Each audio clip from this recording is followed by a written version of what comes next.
మోకాల నొప్పులు అనే అంశంతో మనతో మాట్లాడడానికి మన ముందున్నారు ప్రముఖ ఆక్యుప్రెంచర్ మరియు functional rehabilitation specialist PS Sagar గారు. వారితో మాట్లాడి మరిన్ని వివరాలు తెలుసుకుందాం.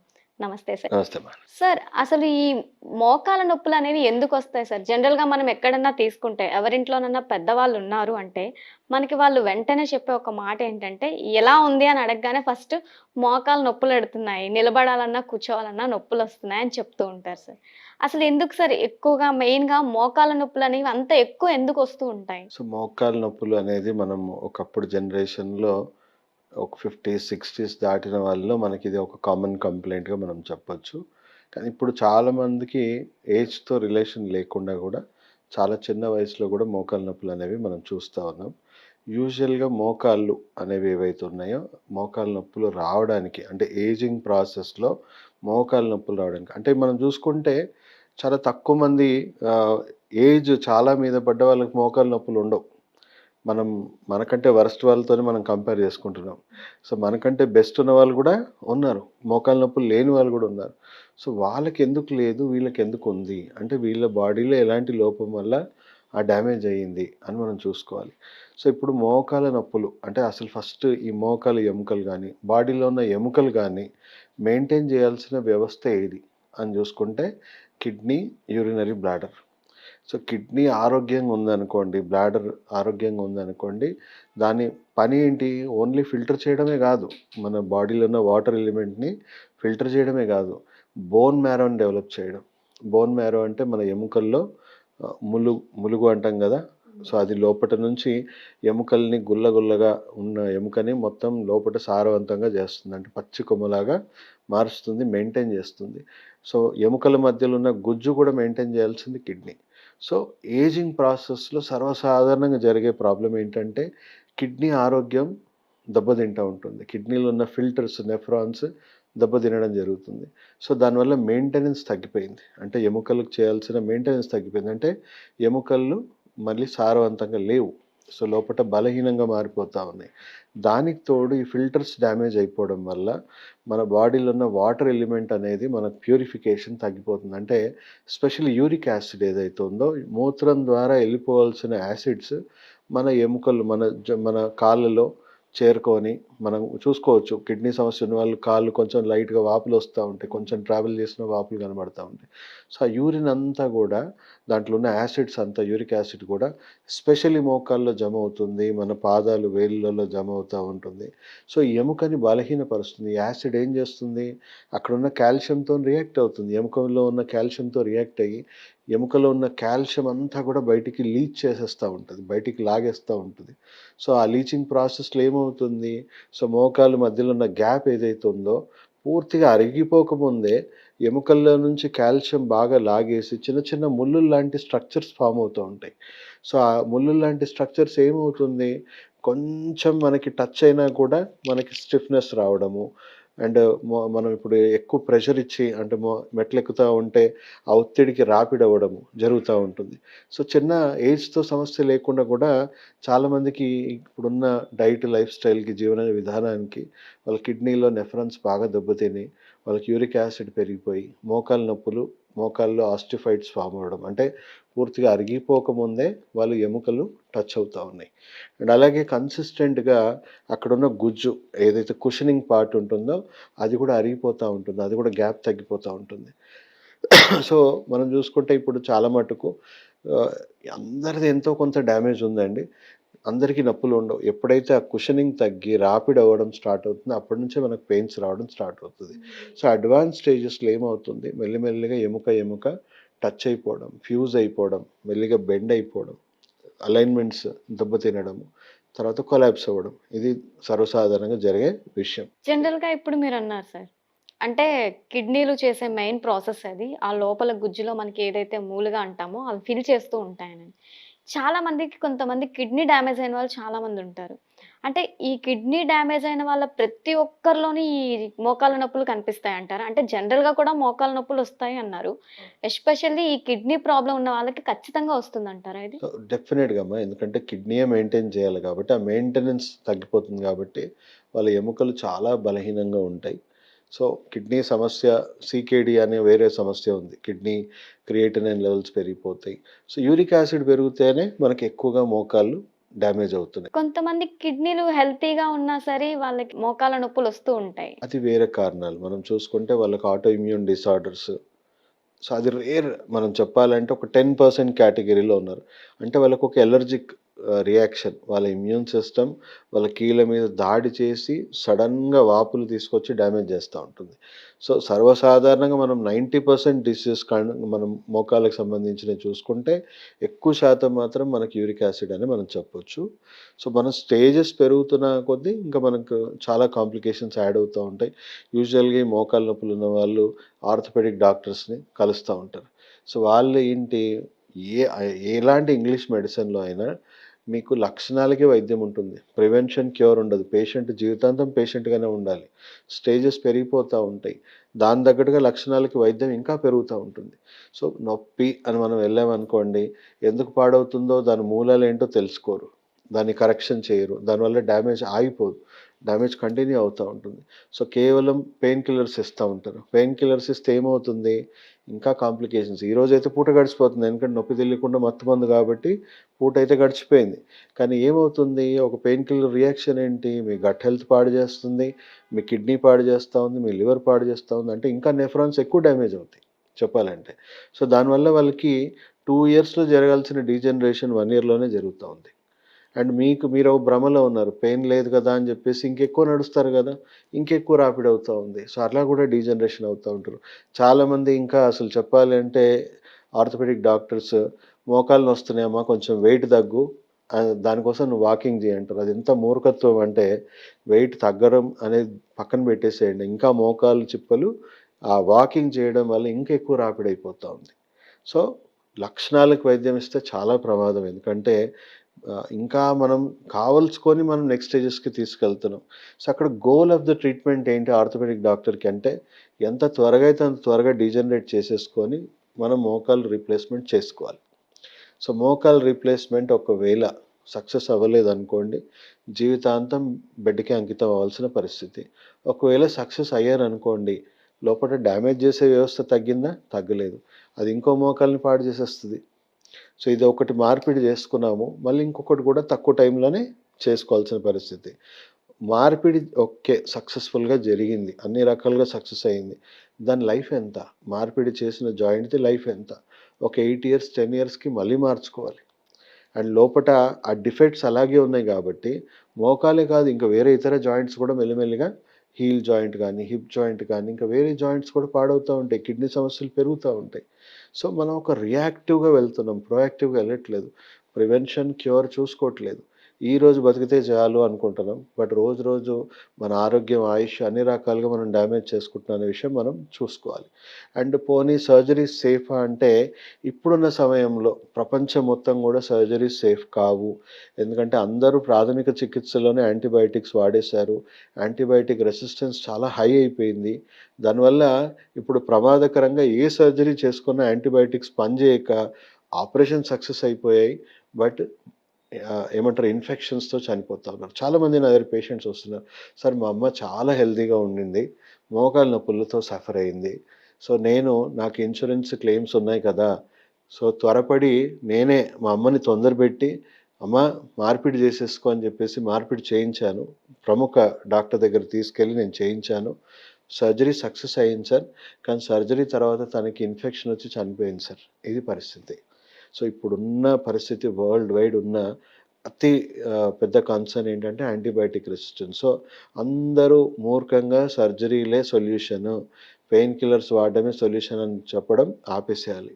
ప్రపంచ ఆరోగ్య సంస్థ ఇమ్మీడియేట్‌గా ఈ అవేర్‌నెస్ పెంచుకొని వీలైనంత మటుకు ప్రొయాక్టివ్‌గా చేయాలి. ఫంక్షనల్ మెడిసిన్, అక్యుపంక్చర్‌ని మీరు ఎంత ఎర్లీ స్టేజ్‌లో ఉంటే అంత తక్కువ డ్యామేజ్‌లో మీరు రికవర్ చేసుకోవచ్చు. అంటే ఏ స్టేజ్‌లో వెళ్ళొచ్చంటారు సార్ అసలు సర్జరీకి? ఇప్పుడు సర్జరీ అనేది ఇప్పుడు ఫిఫ్త్ స్టేజ్ అనుకుందాం. చాలామంది ఏంటి ఫ్యూజ్ అయిపోయి, బెండ్ అయిపోయి ఉంది. నేను ఒక కేస్ స్టడీ చెప్తాను. సో 77 ఏజ్ పేషెంట్ మోకాలు ఎంత పాడైపోయాయంటే దానికి స్ట్రెంత్ కూడా తీసుకోలేకపోతుంది. సో ఎముక ఇలా బెండ్ అయిపోయింది. అంటే ఇలా ఇలా నడుస్తుంది కాళ్ళు. సో తనకి డాక్టర్ దగ్గరికెళ్తే నేను మార్పిడి చేసుకోవచ్చా అంటే, ఆ ఏజ్‌లో డెఫినైట్‌లీ సక్సెస్ అవ్వవు. సో, తనకేమన్నారు, "ఇంకెంతకాలం బతుకుతావమ్మా? ఎందుకులే ఆపరేషను, రెస్ట్ తీసుకో అలాగా.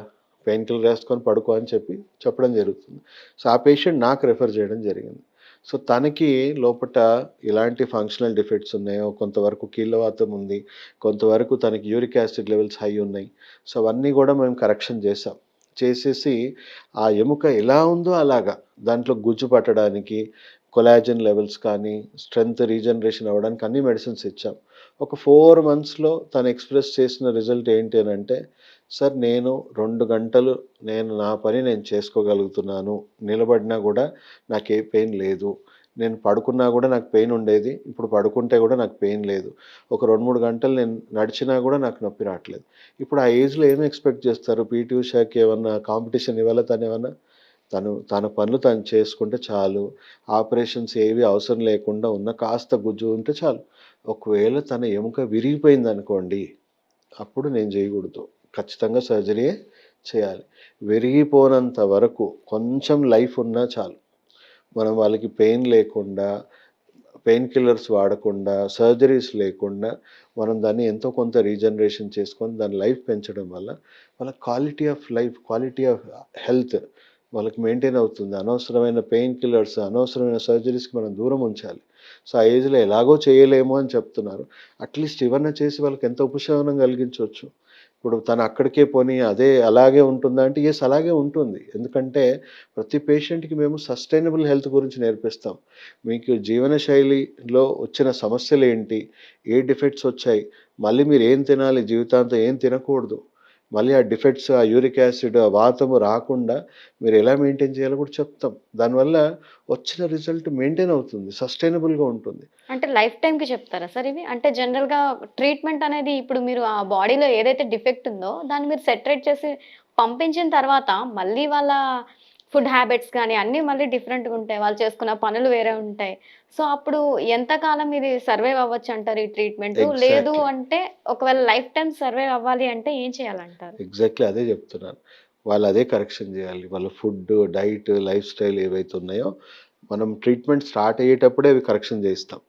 హ్మ్. అమ్మా! మీ బాడీలో ఉన్న డిఫెక్ట్స్ ఇవి. మీరు జీవితాంతం ఇవి తినాలి, ఇవి తినకూడదు. మీ జీవన శైలిని ఈ విధంగా మెయింటైన్ చేయాలి అని చెప్పేసి ట్రీట్మెంట్ స్టార్ట్ అయ్యేటప్పుడే ఆ కరెక్షన్స్ చేసి స్టార్ట్ చేస్తాం. అండ్ కొంతవరకు ఆరోగ్యం మెరుగుపడడం వల్ల కొన్ని లీనియన్సెస్ ఇస్తామమ్మా. ఇంకా అడిషనల్‌గా ఇప్పుడు మీరు ఇవి తినొచ్చు, ఇవి తినకూడదు. జీవితాంతం మీరు ఇవి మెయింటైన్ చేయాలి. మనకు 90% రోగాలు diet, life style, stress, immunity వల్లనే ప్రోగ్రెస్ అవుతున్నాయి. సో, ఈ diet, life style, stress, immunity ఎవరు మెయింటైన్ చేయాలి? ఎవరికి వాళ్ళే మెయింటైన్ చేయాలా? వీళ్ళ తరఫున ఇన్స్యూరెన్స్ కంపెనీసో, గవర్నమెంటో మెయింటైన్ చేయాలా?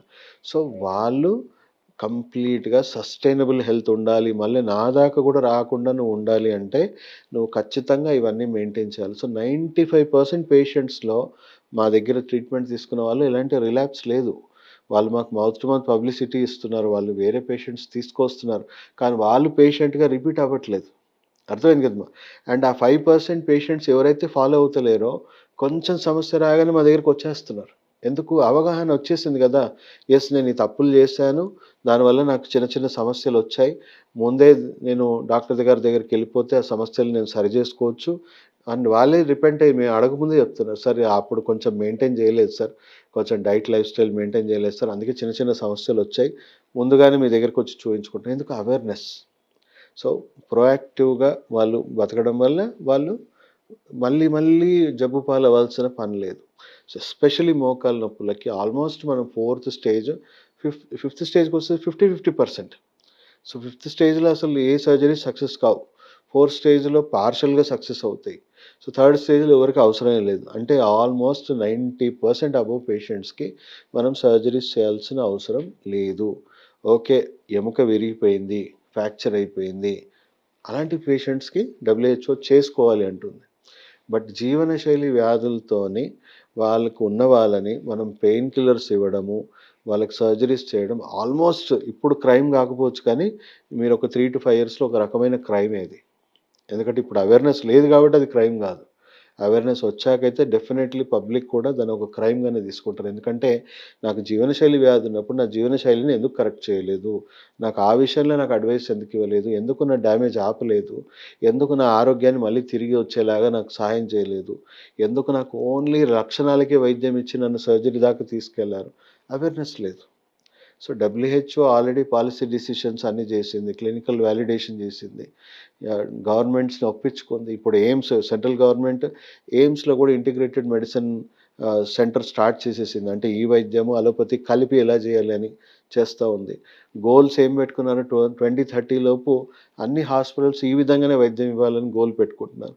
అప్పటి వరకు అవేర్‌నెస్ లేనంత వరకు ఎంతమంది ఫేస్ చేయాలి ఇవన్నీ?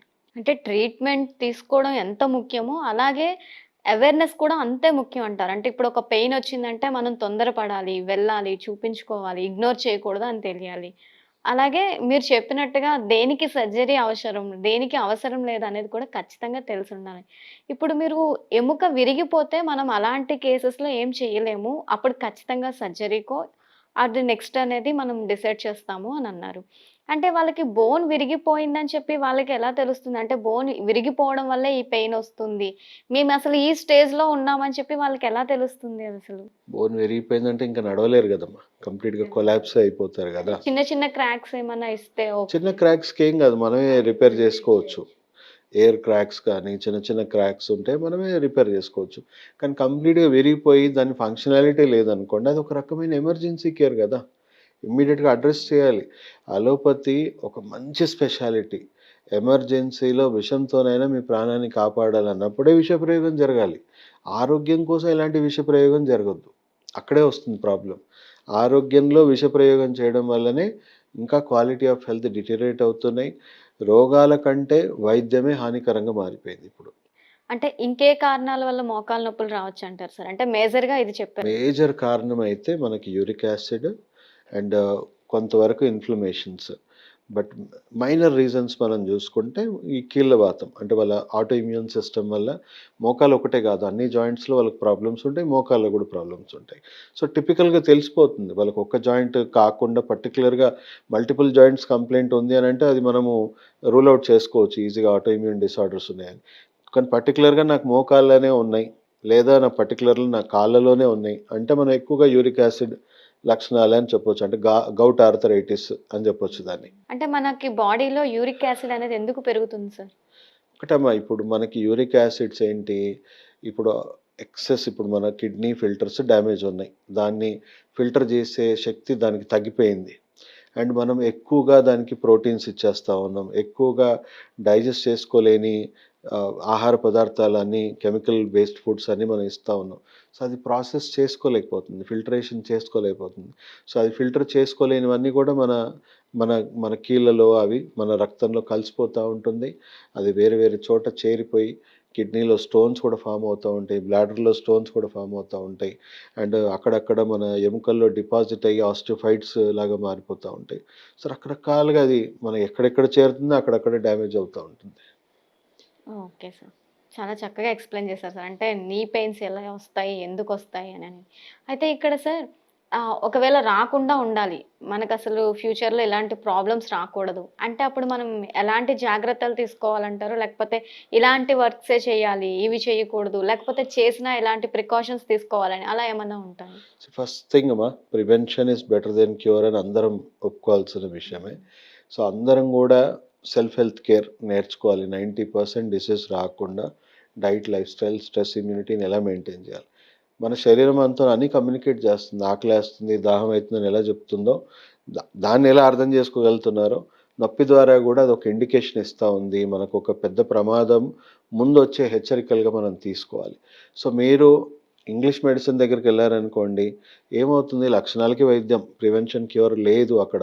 సో, అది రాంగ్ అప్రోచ్. అక్కడ మీకు క్వాలిటీ ఆఫ్ హెల్త్ ఇంప్రూవ్ చేసే వైద్యం ఏమీ ఉండదు. మీరు అదే ఫంక్షనల్ మెడిసిన్ మీరు అప్రోచ్ అయ్యారనుకోండి, మేము ఫస్ట్ చూసేదేంటి, ఆ పెయిన్‌కి రీజన్ ఏంటి?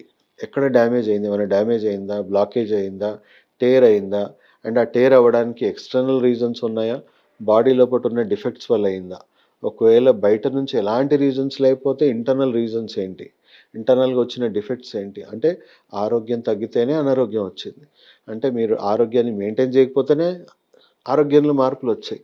ఆరోగ్యంలో వచ్చిన మార్పులని మనం ఫంక్షనల్ డిఫెక్ట్స్ అంటాం. ఇప్పుడు కిడ్నీలో యూరిక్ యాసిడ్ పెరగడము, లేకపోతే ఇమ్యూన్ సిస్టమ్ ఆటో ఇమ్యూనిటీగా మారడము, గట్ హెల్త్ వల్ల ఇన్ఫ్లమేషన్స్ రావడము. సో ఇవన్నీ ఫంక్షనల్ డిఫెక్ట్స్. ఈ ఫంక్షనల్ డిఫెక్ట్స్ వల్లనే ఫంక్షనల్ డ్యామేజ్ అవుతుంది. సో మీరు ఓన్లీ డ్యామేజ్కే లక్షణాలకి వైద్యం ఇచ్చుకుంటూ కూర్చుంటే, అంటే పొడుస్తా ఉంటే ఆయింట్మెంట్ పెడతా ఉంటే ఫస్ట్ పొడవడం అయితే ఆపాలి కదా. పొడవడం ఆపి మనం మందు పెట్టాలి కదా. సో లోపల ఆ డిఫెక్ట్స్ని బాగా చేసుకుంటే ఇంకో స్టేజ్ పెరగదు. సో మనం జనాలకి చెప్పాల్సిన మెసేజ్ ఏంటంటే, కీలకమైన మెసేజ్ ఏంటంటే, నీకు కొంచెం లక్షణాలు ఉన్నప్పుడే నువ్వు వైద్యం తీసేసుకో. ముదిరిపోతే ఎంత ముదిరిపోతే అంత కాంప్లికేషన్స్ పెంచుకున్నావు. సో ఇప్పుడు నీకు చిన్న దెబ్బ తగిలింది, నువ్వు తక్కువ టైంలోనే మానిటర్ చేసుకోవచ్చు. పెద్ద దెబ్బ తగిలింది, కొంచెం ఎక్కువ టైం పడుతుంది రిపేర్ అవ్వడానికి. అదే ఇంకా పెద్ద దెబ్బ తగిలింది అనుకోండి, కొంచెం మానుతుంది, కొంచెం ఎప్పటికీ ఉండిపోతుంది. ఆ డిఫెక్ట్తో అలాగే ఉండిపోతాయి. నువ్వు లాస్ట్ స్టేజ్లో వచ్చావనుకో, నేను ఎవరి మీద ఆధారపడకుండా నా బతుకు నేను బతికితే చాలు అనుకున్నంత వరకే ట్రీట్మెంట్ చేయగలను. ఇంకొకరు చేసి పెట్టే అంత సామర్థ్యం నీలో ఉండదు. సో ఎంత అర్లీగా వస్తే అంత ఎక్కువ ఫంక్షనాలిటీ, అంత ఎక్కువ ఆరోగ్యంతో నువ్వు బయట ఉండగలవు. సో మేము అదే చెప్తాం. మళ్ళీ మా దగ్గర రాకుండా కూడా మీరు ఎలా మెయింటైన్ చేయాలో కూడా మేము ఎడ్యుకేట్ చేస్తాం. సో యూజువల్గా కన్సల్టేషన్ మాది ఒక హాఫ్ అన్ అవర్ 40 మినిట్స్ అవుతుంది. సో జనరల్గా మీకు ఇంగ్లీష్ మెడిసిన్లో ఒక 5-10 మినిట్స్ కూడా స్పెండ్ చేయరు, ఎందుకంటే అక్కడ ఎడ్యుకేట్ చేయాల్సింది ఏం లేదు. సో ఇక్కడ మేము పూర్తిగా రోగ మూలాలు అర్థం చేసుకోవాలి, రోగ లక్షణాలు అర్థం చేసుకోవాలి, సరైన టెస్ట్లు ఏమైనా అవసరం పడితే టెస్టులు చేయించుకోవాలి, దాని మూలాలు తెలుసుకోవాలి, ఎలా ప్రివెంట్ చేయాలి, ఏ స్టేజ్లో ఉన్నాడు ఎలా ప్రివెంట్ చేయాలి, ఎలా రికవర్ చేయాలి, ట్రీట్మెంట్ ప్రోటోకాల్స్ ప్లాన్ చేసుకోవాలి, ఆ ప్రోటోకాల్ ఒక్కొక్క స్టేజ్ ఇంప్లిమెంట్ చేయాలి, పేషెంట్ని కంప్లీట్ రివర్సల్ చేయాలి, రివర్సల్ అయ్యాక ఎలా మెయింటైన్ చేయాలో కూడా చెప్తాం. సో ఇంత డెడికేషన్ మనం ఒక పేషెంట్కి ఇవ్వాలి.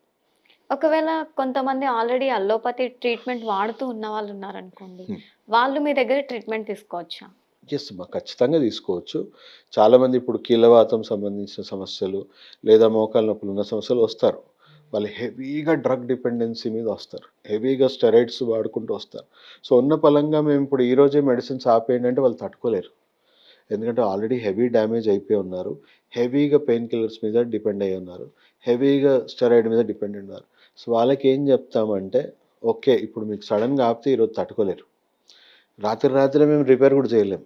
మేబీ ఒక 30%, 50% రిపేర్ అయ్యేదాకా ఆ మెడిసిన్స్ వాడుకోండి. అలాగే ఒక 30%, 50% రిపేర్ అయిందనుకోండి, మీకు కూడా కొంచెం తట్టుకునే శక్తి మీలో ఉంటుంది. సో అప్పటి నుంచి మెల్లిమెల్లిగా డ్రాప్ చేసుకుంటూ పెయిన్ కిల్లర్స్ ఇవన్నీ ఆపేయండి అని చెప్తాం. కొంతమంది మా దగ్గర ఇవేవి వాడకుండానే వస్తున్నారు. వాళ్ళకి అసలు ఏ మందులు వాడకండమో మనవి తప్ప ఇంకొకటి అవసరం లేదు అని చెప్తాం. సో హెవీగా డిపెండెన్స్ ఉన్న వాళ్ళు ఓవర్ నైట్ ఆపడం వల్ల వాళ్ళు భరించలేరు. కాబట్టి మనం క్రమంగా మనం ఎంతో కొంత ఇంప్రూవ్మెంట్ తీసుకొచ్చి ఆపమని, ధైర్యంగా ఆపమని చెప్తాం. కొంతమంది చెప్తూ ఉంటారు సార్. అంటే మనం ఎక్కువగా నడుస్తూ ఉంటాము. అంటే మనం చిన్నప్పటి నుంచి ఇప్పటి వరకు అంటే ఒక ఓల్డ్ ఏజ్ వచ్చే వరకు కూడా నడుస్తూ ఉంటాము. దానివల్ల మన జాయింట్స్ మధ్య ఉన్న జెల్ అనేది పోతుంది. డ్రై అయిపోవడం వల్ల కూడా పెయిన్స్ వస్తాయి అంటారు. అంటే దానికి యూరిక్ యాసిడ్‌కి కూడా సంబంధం ఉందంటారా? లేకపోతే ఇది వేరే కేసు, అది వేరే కేసు అంటారా? సీ ఇప్పుడు మన ప్రతీది లిమిటెడ్ యూజ్, ఓవర్ యూజ్ అయినా మంచిది కాదు, అలానే అండర్ యూజ్ అయినా మంచిది కాదు. ఇప్పుడు చూడండి, ఈ చెయ్యి ఉంది, నేను ఈ చెయ్యి లేపకుండా జస్ట్ ఇలాగే నేను ఉంచుకుంటా, కదిలించకుండా 1 మంత్ ఉంచుతా. 1 మంత్ తర్వాత ఏమవుతుంది, ఈ చెయ్యి లేస్తుందా? స్టిఫ్నెస్ వచ్చేస్తుంది. అలాగని ఓవర్ యూజ్ చేస్తే కూడా బాగా నేను చేసి ఇక్కడున్న కండరాలన్నీ బిగుసుకుపోయి టేర్ అయిపోయి డ్యామేజ్. అంటే ప్రతి దానికి ఒక లిమిటేషన్ ఉంది. హెల్త్ అంటే బ్యాలెన్స్. ఎక్కువైనా అది కరెక్ట్ కాదు, తక్కువైనా ఎక్కువ కాదు.